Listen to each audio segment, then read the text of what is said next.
Kako da promijenite visine antena.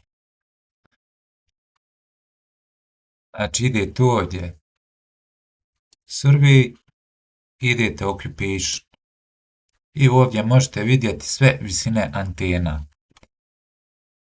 Pa ja ih volim sortirati po vremenu, tipa 4.11. Evo, i otvorimo naš Excel file sa visinama antena koje smo preračunali. Znači uvijek vodite ovaj zapisnik.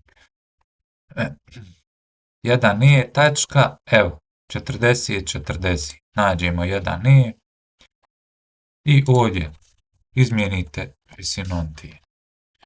I tako ponovite za sve tačke gdje trebate promijeniti visinu antene ako je došlo do nekog problema. Uglavnom, tako mijenjate visinu antene.